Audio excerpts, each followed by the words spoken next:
¿Qué tan cierto es que la Inquisición española no fue tan cruel como se piensa y que pocos casos terminaban en condena o tortura? No, la tortura era para todos. La tortura era el método normal de interrogatorio. Y la tortura tenía que repetirse y mantenerse aunque confesaras, porque entendían los propios inquisidores que la gente podía confesar bajo tortura. Falsamente. Entonces la tortura se repetía de todos modos para garantizar que lo que hubieras dicho era verdad. La crueldad de la Inquisición en ese sentido fue brutal.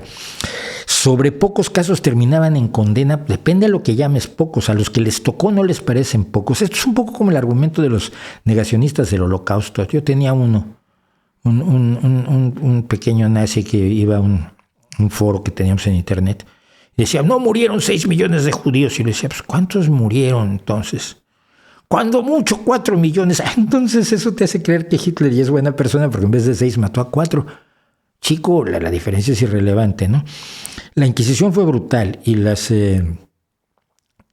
recorridos de los documentos inquisitoriales de los dominicos que realizó, ahorita no me acuerdo el nombre, es que parece que estoy indocumentado, pero es que este hombre lo utilicé muchísimo, leí sus libros y los utilicé. Llevó una cuenta de cuántas personas fueron condenadas por la Inquisición en México y en Perú. Y estamos hablando de cientos de personas, y de personas que además algunos fueron perseguidos durante varias generaciones. Hay una familia en México que se llamó la familia Carvajal. Hubo una familia en México, fueron los Carvajal, que fueron perseguidos varias generaciones porque supuestamente era una familia judaizante. Es decir, era una familia judía que cuando se decretó la expulsión de los judíos y los musulmanes de España, se fingieron que se convertían al cristianismo, pero en realidad mantenían sus costumbres y sus creencias judías, y entonces se habían ido a México pensando que allá los perseguirían menos y descubrieron que no, pues la Inquisición también estaba activa en México. Fueron 2 o 3 generaciones del padre, los hijos y los nietos que fueron perseguidos ferozmente por la Inquisición.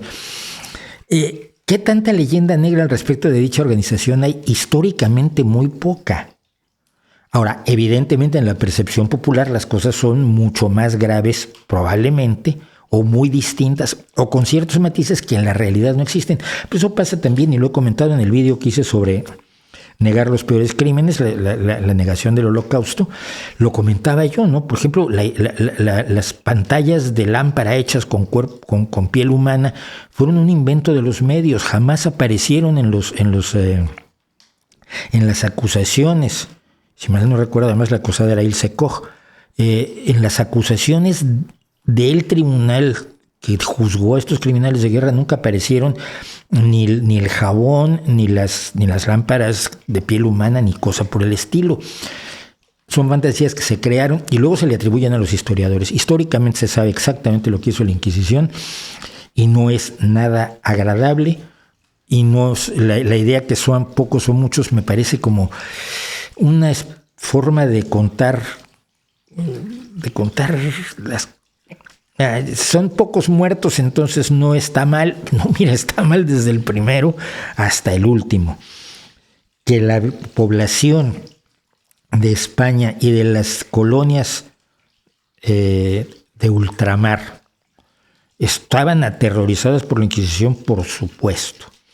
Quiero recordar que en México quien es la Inquisición la que condena a Miguel Hidalgo y Costilla, que luego lo entrega al brazo secular para que el brazo secular las condene, porque eso sí, la Inquisición nunca mató a nadie. Esto se puede decir claramente. La Inquisición no mató a nadie. La Inquisición te condenaba a muerte, luego te entregaba al brazo seglar, que se llamaba, el brazo secular, al brazo no religioso, para que el virrey o el rey o el representante del rey fuera el que ordenara tu muerte y te matara un verdugo que no pertenecía a la Inquisición. El que te quemaba vivo no era de la Inquisición. Entonces, estrictamente la Inquisición no mató a nadie, pero mandó a morir a muchísimos.